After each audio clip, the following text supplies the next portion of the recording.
All right, it's about 11 o'clock. Well, we haven't got people still joining in, but maybe we can start with the introduction now about that because we have had a lot of question and answer today through the registration process, so it will take some time to answer those.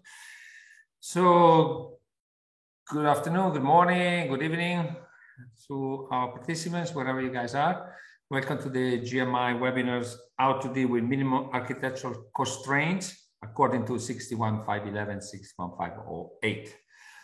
Before the start, let me introduce Tino, our speaker today. I guess most of you might know him. You know, he has a lot of experience. You know, we used to say 30 years. Tino, I think it's a little longer now, right? Yeah, I keep on 30. It sounds nicer. Yeah. So in the process industry and specifically in functional safety, is the senior functional safety expert and trainer for the TÜV Rheinland SIS program. He's been doing training and sharing knowledge with publication articles. He's been working with GMI for too many years, and is for sure is a super expert in the subject. So it'd be nice to hear from you today, Tino. And I am Paolo Landrini. I'm the I used to be, sorry, I'm no longer. I am the Mac expert of GMI. GMI is a company that is promoting this webinar, so I need to give you a few seconds introduction, a few minutes introduction to GMI. Let me go to the next slide, Tino, for a second. So who we are? We are a company designing, engineering, and manufacturing a complete range of intrinsically safe and SIL certified devices that are used in automation packages such as DCS, ESD, fire and gas, and so on. We have over 40 years of experience, and we're very proud to manufacture a product here in Italy, in our headquarters near Milan. On the other hand, we are global players with presence in all the continents. We have different offices, you know, in different areas, Middle East, Americas, Asia, and so on and so forth. We have many distributors. We have about 200 super dedicated employees, people. And we run also some, say, a service division, which does functional safety, EX, and cyber.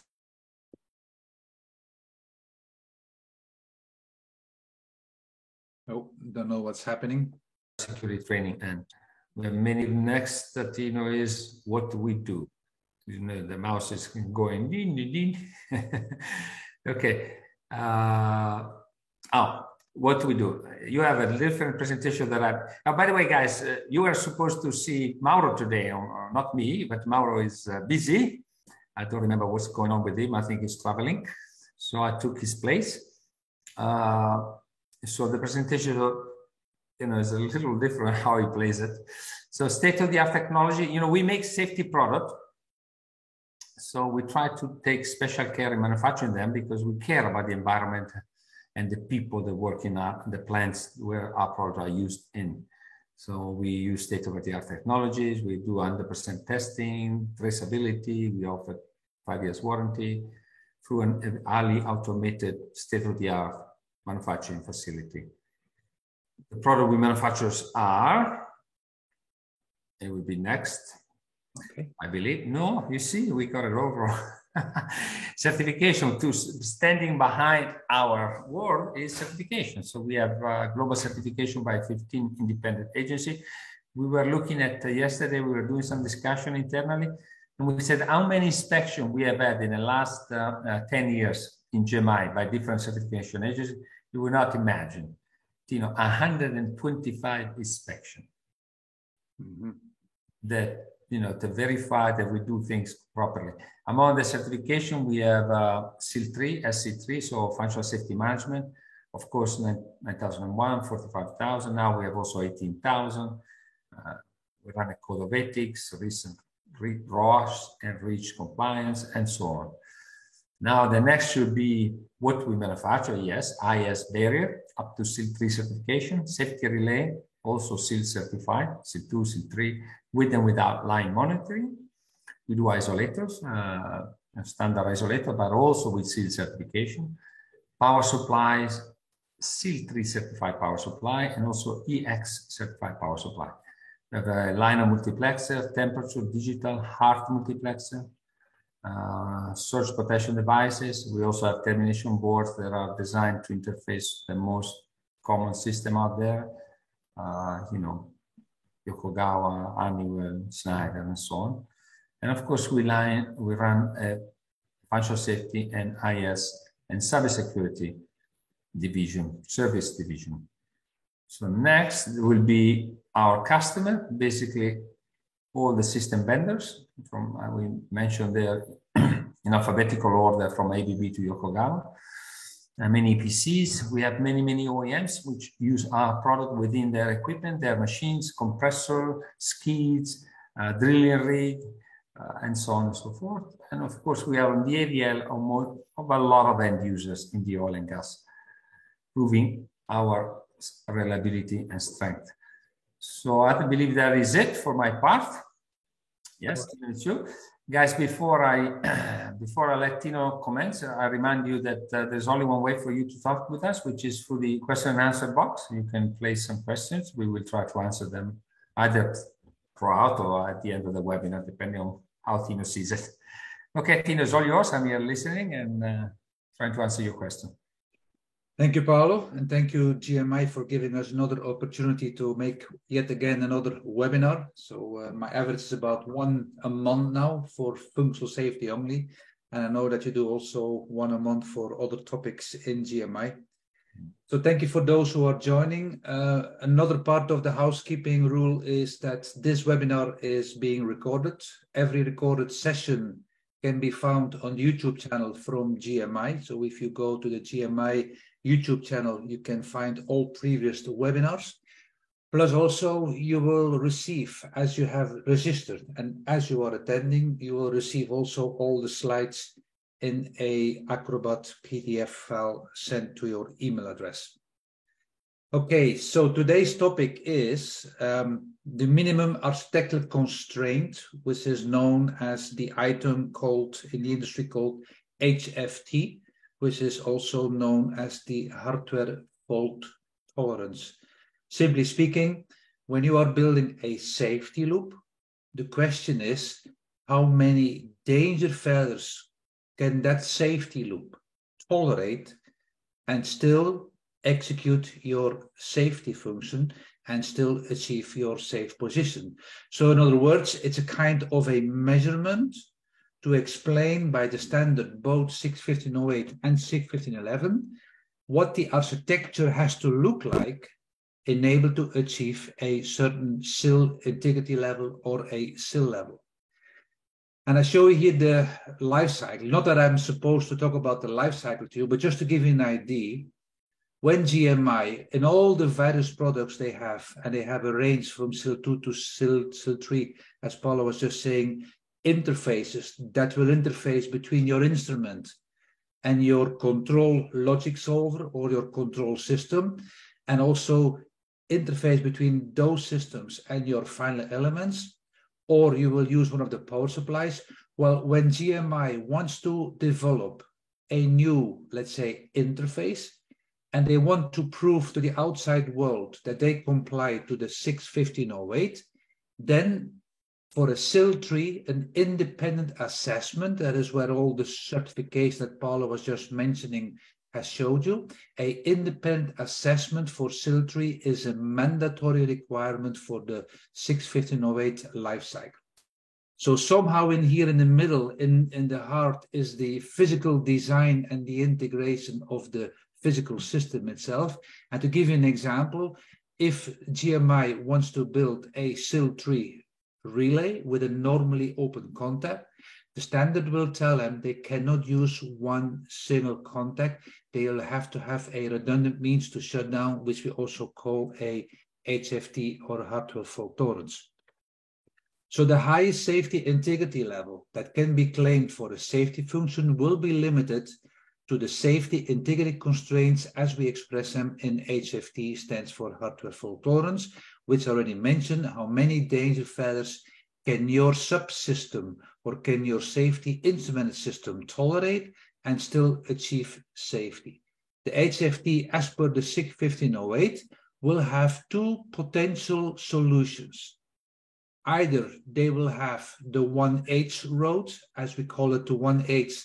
I call that the theory approach, where you have a new product design, which doesn't exist in the market yet. They will have to make some study. They will typically do like an FMEDA.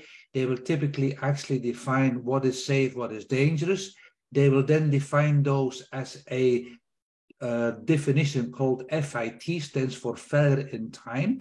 And then they will quantify all the safe and all the danger failures to come to the conclusion, what is the inherently safe design expressed in percentage, which is the safe failure fraction and or the diagnostic coverage.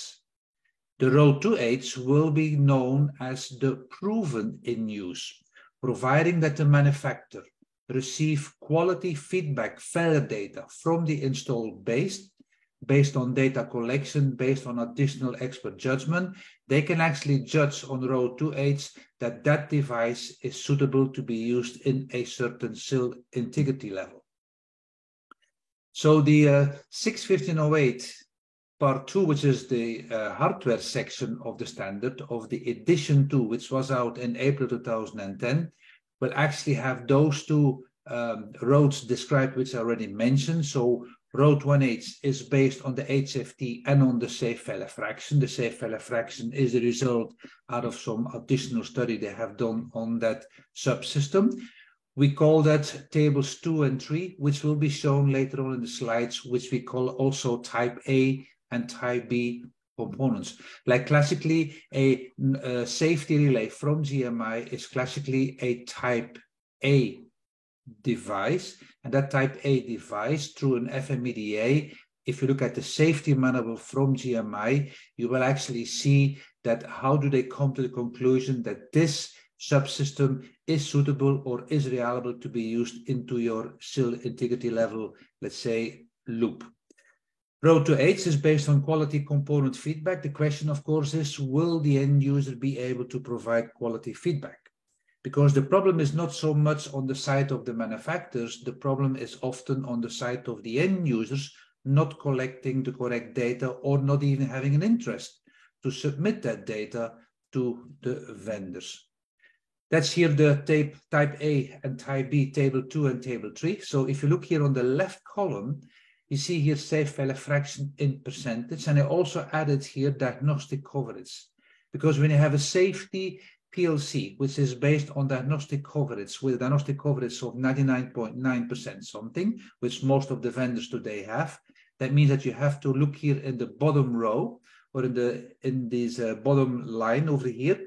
And if you look here in this column on type B, you can see here, because they go above the 99% diagnostic coverage, they are actually allowed to claim a single 1-of-1 device to go into a SIL tree that is here shown as the 0 for the hardware fault tolerance. So a hardware fault tolerance of 0 means it's a single device. A hardware fault tolerance of 1 means you need to have installed minimum 2 subsystems or a redundant solution. And an HFT of 2 would mean that you need to have, like, as an example, a 1 out of 3. Jumping in the 61511, which is the life cycle for the end users. So the end users, where they want to build a safety instrumented system, and they want to build it functional safe for the use in the process industry. Edition 2 of the 61511 has been revised 2016, 17, and 18. It depends on which side of the world you're living. If you are from the ISA 61511 reference point of view, then it is applicable since 2018. If you are back in Europe, then it is 2016/17 release of the 61511. What was process industry? They added in addition to, they added 2 new applications. One is called the pharmaceutical, and the second one is called the food and beverage. The ones which are traditional in the process industry are the oil and gas, chemicals, and petrochemicals. Again, if you look through this life cycle here, the heart of the life cycle is again the same as the heart of the 61508. It is the physical design and engineering of a safety instrumented system. So the safety requirement specification that is coming maybe from the engineering contractor office may require a certain SIL integrity level, but depending on what kind of subsystems, what type of subsystems you will find in the market, you may have to decide to buy 1, 2, or maybe more in able to achieve your SIL integrity level. So that decision is classically done here in your design and engineering of your SIS. So we're using the same principle, we're using the same definition, which is called the HFT, and the HFT is still the hardware fault tolerance. When the SIS can be split into independent subsystems, like for sensors, logic solver, final elements, then the HFT can be assigned at a SIS subsystem level. And I want to highlight the following criteria, which is important to mention here. If you think about it, your sensors may be redundant, triple redundant, whatever is the configuration you have been chosen. You may go from your 3 sensors through maybe 3 barriers from GMI. You may go through 3 analog input channels. You may go from the analog input channels into your logic solver CPU. That means that the CPU that is actually solving your logic may be also redundant. You may go to digital output module. Digital output module may go to a interposer relay from GMI. But when it comes to the final element, that is typically where customers still wants to use only one single final element. And if you look at the contribution of failures, it is classically always the final elements who are giving more than 50% of all the failures worldwide in all safety loops. That is why we should think about the architecture from sensor to final element enabled to comply to a certain safety integrity level.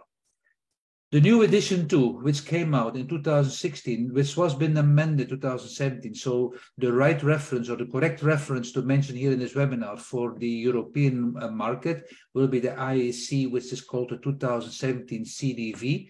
CDV stands for the consolidated version of the SIG 1511. Well, edition 2 prefers the prior use. And there's a main reason for that. In the committees from the end users, they actually refrain from using the safe failure fraction, because some of the manufacturers, actually the safe failure fractions were in a certain favor for the vendor itself. So therefore the committee decided we should ask the end users to collect quality failure data of their own instruments, with their own experience, with their own proof test regime, with their own, let's say, environment, etc. Not from someone else. That means it's all about the data uncertainties of your failure data. Providing you as an end user will have good failure data, well, then the preference of the SIG 1511 will ask you to think about using something called prior use. And prior use is also based on quality feedback data. But remember, if the end user doesn't have good data to provide to the vendor of that material, that means also they may not have their own data. That's also why prior use and proven use still today in 2023, after nearly 6 or 7 years pushing it in the industry, is still one of the biggest issues that we find on daily projects. The SIG 1511 edition 2 prefers the prior use, which we will call later on in my slides. I call this method number 3, just as a reference. It is based on quality failure feedback of your own data, and not to use the safe failure fraction per subsystem like the SIG 1508 in RoadOneH method number 1 will be promoted with this table of type A and type B, or table 2 and table 3. So there are 3 potential roads, and we will have a summary later on here in slides that you hopefully will be easy to understand. Now, there are 3 potential ways how to build your safety loops. One will be called in my slides method number 1, which is known in the standard SIG 1508 and SIG 1511 as RoadOneH.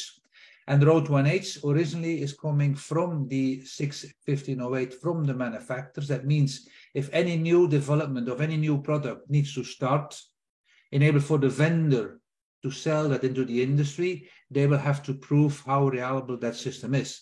That means some specialists, some experts will make an FMEA or FMEDA on that specific component or subsystem, and based on all the failure rates, they will come up with a percentage of safe failure fraction.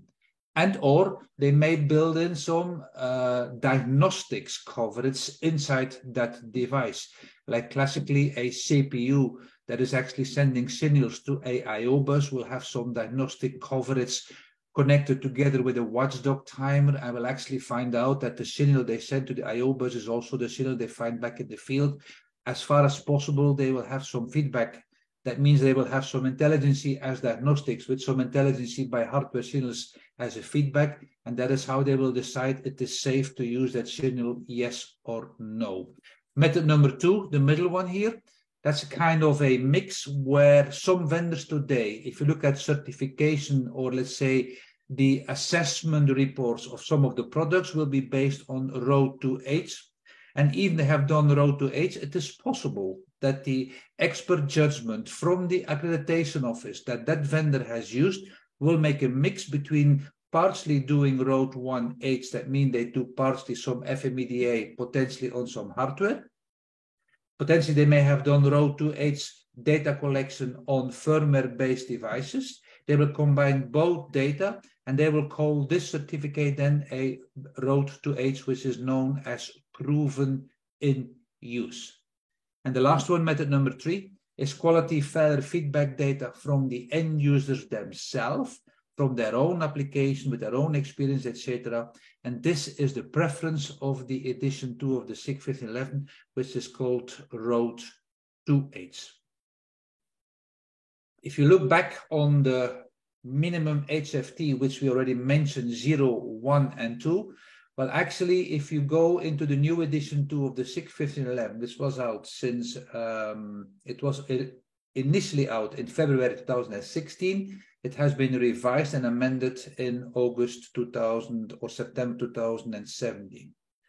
Now, the SIL level and the HFT are being directed or are being given as an instruction in Table 6. And the Table 6 is still called Table 6 as it was also in Edition 1, but Table 6 is known as the minimum architectural constraint table. And here you see on the right column, you see here the minimum required HFT in comparison to the maximum level of SIL and the mode of operation you can use it for. As you see on the first line, any SIL 1 loop, regardless if it is a low demand or a high demand or a continuous mode, and I will explain these modes in a minute, any mode you are allowed to use a single device, single sensor, single logic solver, single final element. That is what HFT 0 means for us here. If you have to build and achieve a SIL 2 integrity on your safety system or safety loop, and you are in a low demand mode, that means your hazard in your production unit doesn't put a demand on the safety loop more or greater than once per year. So in other words, maximum once per year, that will be defined as a low demand. Well, then you can stay with a single sensor, single final element, or a 1 out of 1. However, if you want to achieve a SIL 2 in the process industry and you go for a high demand or a continuous mode, that is where the IEC standard Table 6 is requiring a minimum HFT equal to 1. That means a high demand where your hazard of your production unit is putting a demand on your safety loop more than once per year. That will be called a high demand. Continuous mode is one of these odd or strange items in our standard for the process industry, where continuous mode will not be so frequently used. Continuous mode would be where your safety function will retain or will keep your process in a safe state as part of normal operation. Now, one of the examples from Technical Report 4 from the ISA 84 is actually talking about the cooling of the skin of a reactor, where you have to produce a certain recipe or a certain batch, where you have to cool the skin to a specific temperature. That means that temperature cooling of the skin would be a continuous mode safety loop. That also means that the continuous mode would be controlled with an analog output module in your safety PLC. If you're using digital outputs, you don't have to search. You don't have a continuous mode. You always have a demand, either low or high, but a demand means you open or close the valve, you start or stop the motor, you go through a digital output module. That is most likely 99% of all your, let's say, safety loops that you have applied so far. And then we have for SIL3, for any mode, here we have a HFT of 1. That is a minimum requirement. You cannot, and I repeat, you cannot achieve a SIL3 if you don't have the right or minimum required HFT on your loops. That's one. Second of all, which we haven't mentioned here in this webinar, we have different webinars for that. You also have to fulfill the systematic capability. As Paolo was mentioning, one of the certifications that GMI Italy has is that their equipment, all the SIL3 suitable devices or compliant devices also have a systematic capability equal to 3. And the way to explain this simple is the minimum SC is typically the maximum SIL level that you will be able to achieve.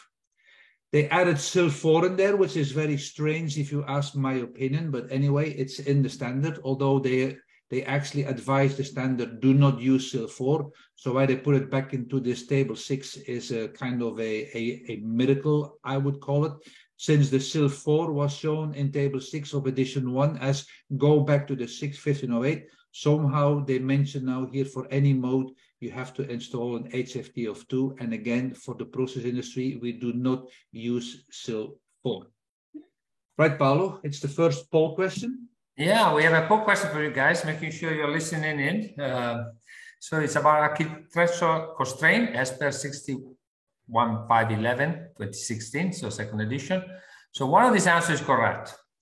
So A is can use either mode 1 or method 2 or method 3, but only one method per SIF, or can use method 2, 3, both based on route 2H mix per SIF, can use only route 1H when claiming prior use in 6511, can mix the SIF method 1, 2, and 3 per SIF all as applicable.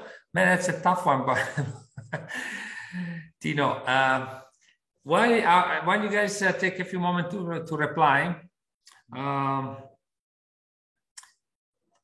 There was a contrast in what you said earlier. I imagine it's meant in the standard. You said that according to the last table we saw, so the route 2H, I believe, we need a HFT1 for SIL3. Correct. But on the previous slide, we said that we can do SIL3 on a 0 HFT. Correct, because this is but the previous table you've seen was for the manufacturer. So if you think about that, when you look at your contact of your relay from GMI, which is a SIL3 normally open contact, if you open the relay up internally, you have 3 different contacts. You have a 1 out of 3. So I call this the internal kitchen is already having the HFT. The device +use is a single use. That is also why we showed that table on the safety PLCs. The safety PLC reaching a SIL3 with a diagnostic coverage of 99+% is not single device internally. They will have redundant CPUs with redundant diagnostics, etc., built in their devices. So the HFT for the 61508 is for the manufacturers, but the HFT for the 61511, that is why we show this table 6. Okay, it looks like we are coming to a stall. There are not many people. No, so, there is something wrong. Okay, now it works. Let me show you the result. I think, I was looking at this earlier today, and I believe the correct answer was D, but I'm not sure, Tino. Which one is it?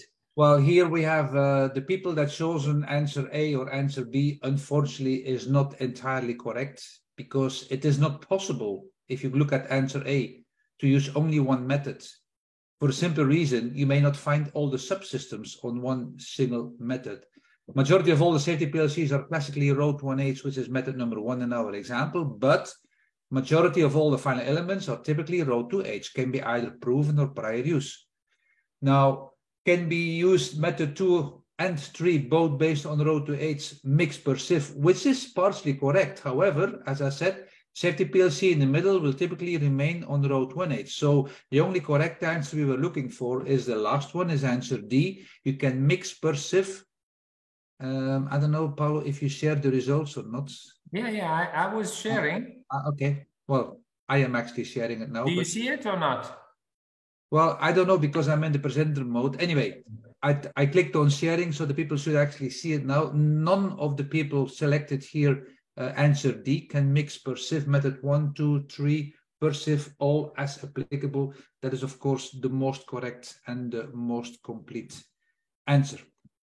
Okay. Summary in HFT. As we already mentioned, HFT is your danger failures, your subsystems can tolerate and still achieve your safety position on your safety loop. So the architecture, as Paulo was actually asking the question, and maybe I should turn back to that slide. Let me see if I can go back to the slide. So Paulo was referring correctly. If you look on this slide over here, this is of course the SIG 1508 for the manufacturers. And if you would look in the safety relay from GMI, where the, let's say, the hardware fault tolerance is built inside, that means that if you look to a type A device, which is here the left first column, the single relay from GMI, since the safe failure fraction sits between 90 to 99%, can be used in a single, let's say, HFT. You can use one relay because internally, the design requirements from the edition 2 of the SIG 1508 internally will tell GMI hardware developers that they have to foresee minimum one additional contact enabled to go open or enabled to close the load on the relay output. And that is where we see here the SIL3 single. Whereas for the end users, where you go to SIL3, as Paulo was asking or mentioning correctly, here for any mode, it doesn't matter which mode of operation you have, you always have to foresee two, let's say, subsystems in a configuration which is now explained here, in a configuration which is a 1 out of 2 or into a 2 out of 3, providing you are using row 2H, which is the proven in use or the prior in use. So if you see here HFT 0, if you're only after safety and you don't care about production availability, a 1 out of 1 fulfills, of course, an HFT 0. Of course, if the production people or the production management or the operators, they also care about keeping the production running, then they will not like to use a 1 out of 1. They will prefer to use a 2 out of 2. And I got a slide with some example coming up.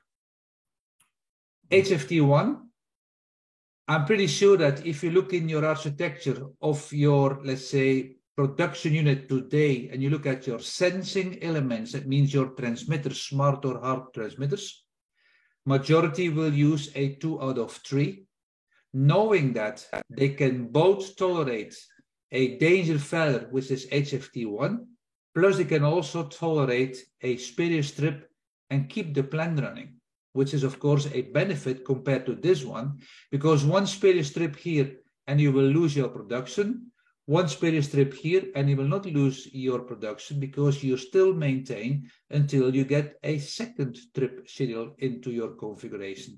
And HFT of 2 would mean either 1 out of 3 or a 2 out of 4. The architecture HFT in both standard is the same principle. If you have your voting architecture, which is known in the standard as a 2 out of 3, means an M out of N. The first M stands for your independent voting channels. The last N stands for your total amount of redundant channels which you have available.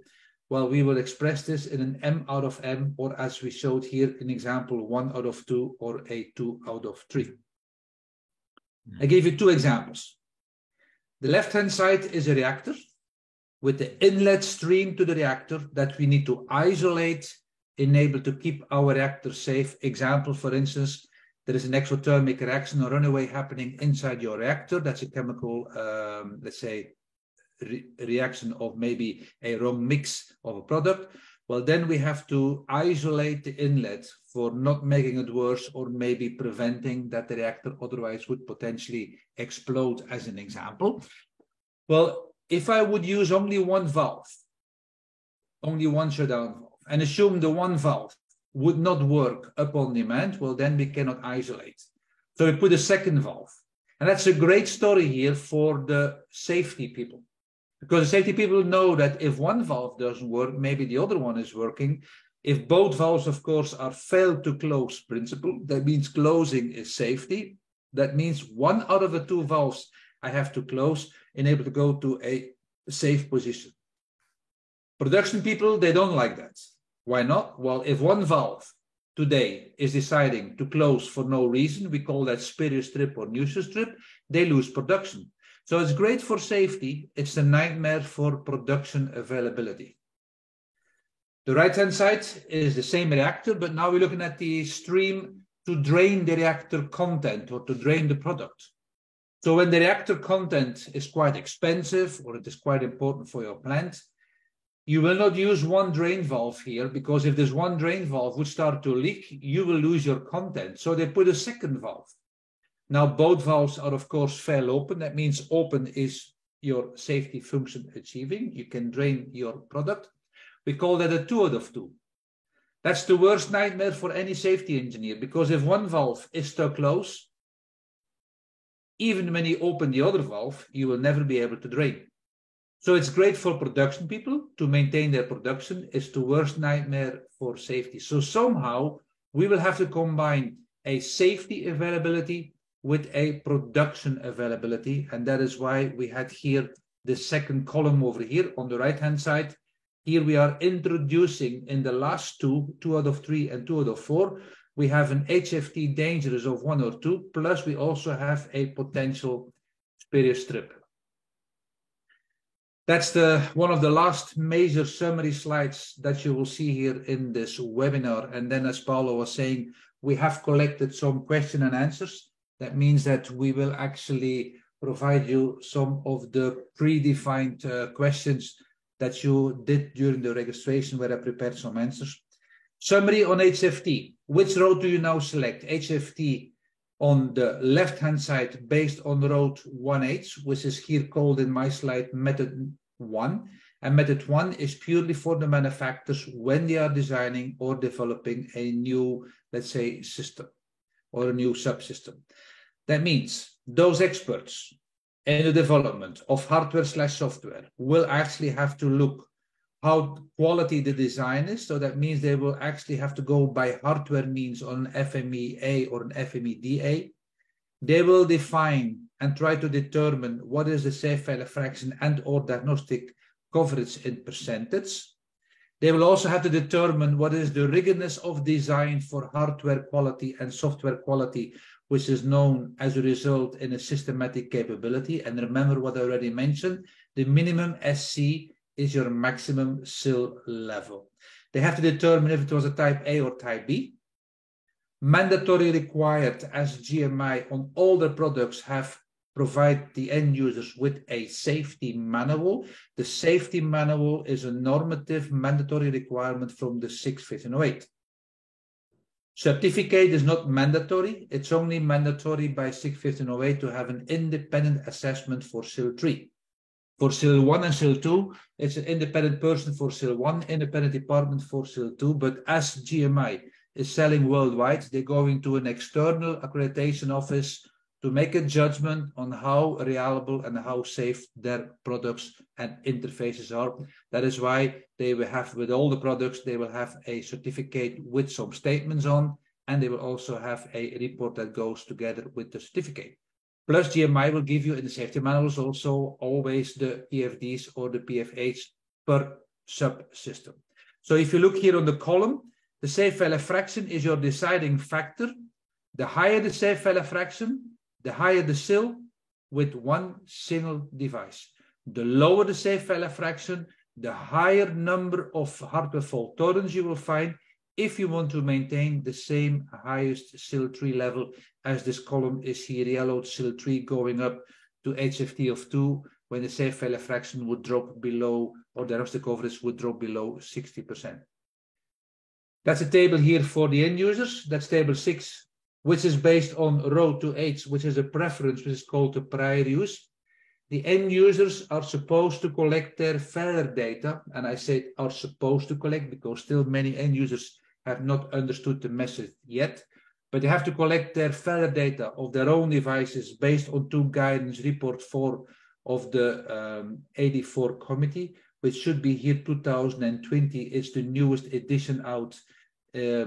The standard C1511 is still referring to the 2015, but that has been obsolete. It has been replaced by 2020. So the correct number would be here 2020.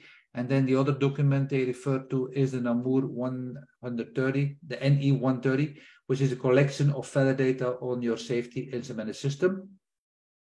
The full variable language, limited variable language diagnostic coverage on such subsystems must be more than 60%. That's a no-brainer because all the instruments, they have more than 60%. Reliability data confidence needs to be 70%. That is, of course, the biggest challenge. If the end user doesn't have good quality data, they will also not be able to prove a confidence factor of 70%. And they need to show performance evidence of similar operating environments. When you go to row 2H in the middle, which is also based on quality data that is proven in use, that means the manufacturers need to collect data from similar applications and environments. They have to collect the data as per specific quality collection standards, which are referred into here. The data confidence for the manufacturers needs to be more than 90% in conflict with this one, not in conflict. In contrast with the 70% for the end users, the manufacturers have to collect and have confidence factors of 90%. That's all about the data uncertainties. And as I said, often it is combined with evaluation of expert judgments, which will then make a judgment on how safe that potential subsystem can be. Tino, let me stop you 1 second. Let me ask you a question. Okay. So I'm a manufacturer. I can use method 1 or 2. But as an end user, it looks like I can only use method 3. But you say method 3 is typically not yet. They can use method 3 providing they have their own data. If not, they will have to rely on the vendor data, and they will have to go either row 1H or row 2H. Like when they buy a GMI relay and your end user sits here, they will use this row 1H and they will select here the SIL relay, which is the SIL 3 in the first column of type A, because your safe failure fraction sits them between 90 to 99%. Very clear, very clear. So now I understand also the difference. So if they decide to use their own data, maybe suppose we have a SIL 3 single device product, and they can under route method 1 we have 1111, but then they say, but we want to use our own data, then they are forced to use 2, for example, in that case. In that case, 3, talking about SIL 3. 2, minimum 2. For any mode, it's minimum 2. That means you need to have a 1 out of 2 or a 2 out of 3 if they want to achieve a SIL 3. I don't want to sound, devil's advocate.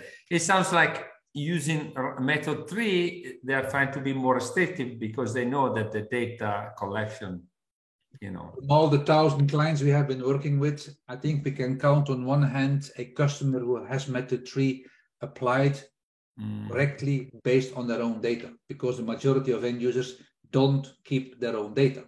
They have not the manpower, the know-how, the interest, or whatever is the reason. So typically prior use remains still a challenge. Although it is preferred by the SIG 1511 edition 2, it's still a wake-up call for the end users to start to collect their own data. Great, which makes sense. Okay, so that's the summary. As you can see here, the theory approach on the left, field quality feedback from the manufacturer, which eventually comes from the end user or from the end user itself.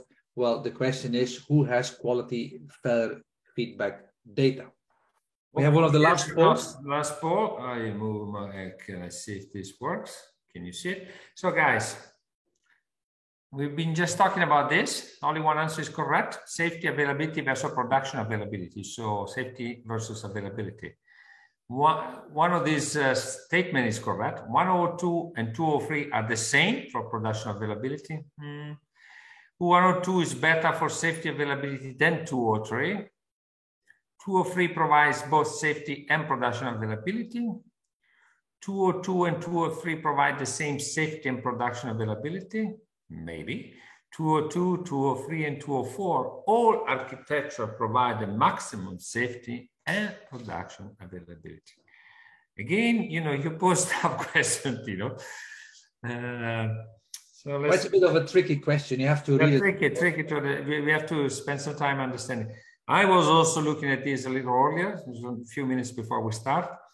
I cannot know the answer. Tino did not give me the answer, but I think one thing we discussed earlier, we said 101, 202, one fighting against the other one. 102 and 202, 102 and 202. So 102 is good safety, 202 good availability.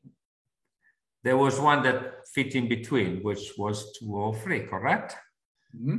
So maybe that I would give it that kind of answer, but let's see what our guys... I just want to encourage the people listening to this webinar to please give us a click. Show us that you are still alive and not just sleeping behind your screen. Yeah, don't worry about the answer. Nobody will know who answered correct or wrong. It doesn't matter.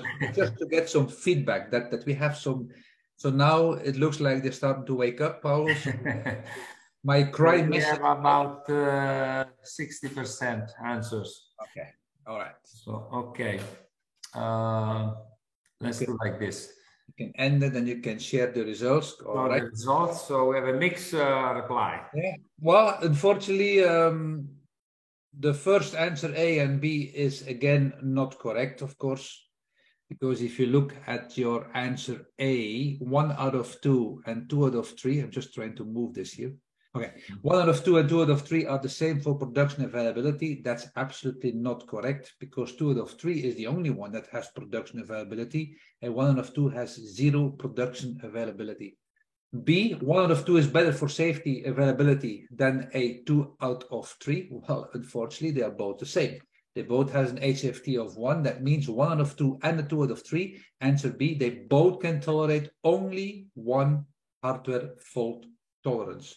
The only correct answer, playing here a bit with words, and actually we just showed that in the previous slides, a 2 out of 3, that's answer C, is the correct answer, which I'm happy that most of the people that selected here the correct one, provides both safety availability and production availability. And again, I repeat, a 2 out of 3 can tolerate 1 danger hardware failure, and at the same time, that means simultaneously can also tolerate 1 spurious trip and keep your plant running and keep your plant productive. All right, let me go back and close this. Okay. So we have, okay. All right, so we are coming to the end of the, let's say, webinar, but we go to the next slides of the questions and answers. Before we do, let me quickly summarize our life cycle support on the 61511. As you can see here, from process hazard risk assessment through low pass seal determination, SRS, also functional safety management, and even assessments on site or on projects is some of the services that we can help some people within the industry. We also provide through a team some lifecycle support on the 62443, which is the OT security standard for cybersecurity. As Paolo was mentioning, we also provide training classes. So we have both the functional safety engineer and the cybersecurity and the EX training classes. The ones that I'm personally involved is mainly the first bullet here. That's the functional safety engineer SIS competency review. The cybersecurity fundamentals and security risk assessment, although they show both 3.5 days, can now be combined into 4.5 days based on self-studying on the fundamentals, but you still have to go to the complete risk assessment plus exam for both. We do also customize, and of course we have some more webinars to follow. And if you don't have this book, my recommendation would be to go on the website of GMI and apply to get a book. That's a book that is written many years ago, but chapter 7 and 8 by memory. 7 is a 61511 executive summary, which I have been the author from, plus also chapter 8 has been the safety requirement specification with 1 safety loop example. And I think Paolo can confirm that there are more than 50,000 books circulating somewhere in the industry today. So it's one of the, let's say, most wanted books that you can find in the industry. and GMI is supporting that by helping the people with the book. Okay, let me go into the stop share. You want me to do this, show you this? Okay, here we go. You are sharing, okay. That's the question and answer. Yeah, Paul, I will just share. If you just say me to click, which I will do now. Yeah, great. So, guys, there are no live questions, but we have registered some questions through the registration process. So this is one of them. What are the differences between SIL 1 and SIL 2 applications? Okay, well, it is a very general question. That's also why I give a very general answer. Simply explained, a SIL 2 safety loop or function needs to be 10 times more available, that's one order of magnitude, than a SIL 1 loop. In other words, a SIL 1 is allowed for us to fail 10 times more or less available than a SIL 2. It's always factor 10 between SIL 1, SIL 2, SIL 3. As we show over here, and that's a table that I got out of a book from CCPS, which is showing you the layers of protection analysis, which I also will refer to later on a slide. The PFD, that means your probability to fail on demand, which is the frequency we are expressing. What is the likelihood my system will not work when I need it? Needs to be at least for a SIL 1. That is the 0.01, but less than 0.1. That is just a reference of the performance band of a SIL 1. So we call this one order of magnitude. A SIL 2 would be 2 orders of magnitude, and a SIL 3 would be 3 orders of magnitude. In other words, you reduce the risk from 10 to 100 with a SIL 1, from 100 to 1,000 with a SIL 2, from 1,000 to 10,000 with a SIL 3. It's another question, Gertino and Mauro. Well, you know, as I said, Mauro was mentioned, planned to be here.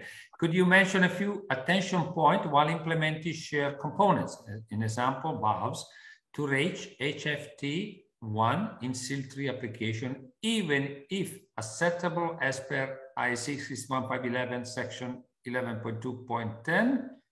Not sure I understood the question. Let's see if it's quite a detailed question, and I spent quite some time on there. And I'm quite, let's say, disappointed when I look at the names of the attendees. The guy who posted the question to me, I know the name, is not attending the webinar. So I feel it a bit, well, anyway, I have prepared the answer. So I hope those who are still here on the webinar will actually gain from what my research yesterday was, because I did some references to the standard. And I'm pretty sure most of you may not know what this 11.2.10 means. Chapter 11 means for us, if I go back to the reference over here, that means that is the chapter 11 in the normative requirement, which is the part 1 of the standard, and the entire part 1 of the standard IEC 61511 is normative. So if they refer to a normative requirement, you better have a look to that, because that means something. And that statement is saying any device used by a basic process control system shall not be used by your safety instrumented system where a failure of such a device may result in both a demand on the SIF and a danger failure of the SIF. And now I highlighted this here in red, unless with a analysis, which I can tell you is not an easy analysis, but it is possible, unless a analysis has been carried out to conform or to confirm that the overall risk is acceptable. And in the same part 1, 11.2.10 statement, that's the normative statement, they make a note. For us as safety, let's say safety practitioners or safety engineers, a note in a normative statement or in a normative standard is classically, or normative part of the standard, is classically not normative, it is informative. It is a note with additional information, right? I don't want to read the whole text, but I just want to highlight here the red one, which again I highlight. For that reason, additional analysis can be necessary in these cases to ensure that the danger failure rates of the shared devices are sufficiently low. Now, again, that is where the subjectivity will be. When is something sufficiently low for you acceptable, yes or no? Now, if you look at the 61511, and you go into this normative section and have read the statement, you may still not really know how to apply that. So what I did was I went to the updated, let's say, revision of Technical Report 4, which is here edition of 2020. And that is the reference, it's F.3. They say sharing the logic solver between the SIS and the BPCS. That is the statement, or that is a topic that they want to discuss. They say the significant issues associated with sharing the logic solver between your safety and your process control are the following. And I have here 5 bullets. And I can keep on, giving you details on all the 5 bullets, which of course here in this short webinar, we don't have time, but that it would typically be if you would have a specific webinar, and maybe we have to make one specific webinar only on this one topic. The functional capability of the logic solver in performing the control and the SIF could be a specific issue, or the integrity of the logic solver to achieve the hazard rate necessary when you want combine and your process control and your safety system could also be a challenge. The access security, how do you keep your security between your control layers and between your safety system? As we always like to go from the initial stage on independent and separation as much as possible. Protection of the SIS from unapproved and unintended rights, and the management of changes of the SIS. When combining such control functions, and again, I underline here in red, do not underestimate the complexity of the analysis and the design that is required to meet the requirements. I remember the initial question of this engineer was, he wants to build a SIL 3, enabled to reach the HFT1, he wants to use a control valve. If you want to use a control valve, which is your final element of your control system loop, of your BPCS loop, and you want to use maybe a solenoid to take some air away from your actuator of your control valve, that is basically what this engineer was trying to do, and ask us, can you give me a few hints of what I should try to do?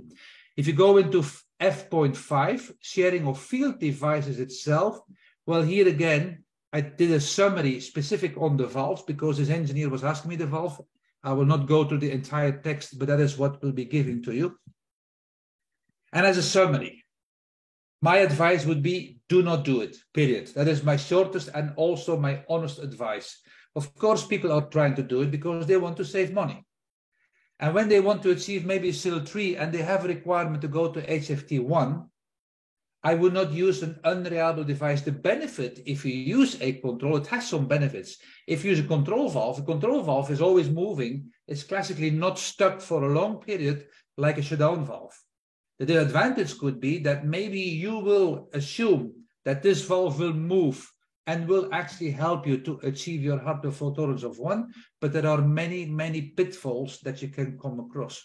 And if you really want to do it, and if you still believe you can do it, my advice would be to buy this book over here.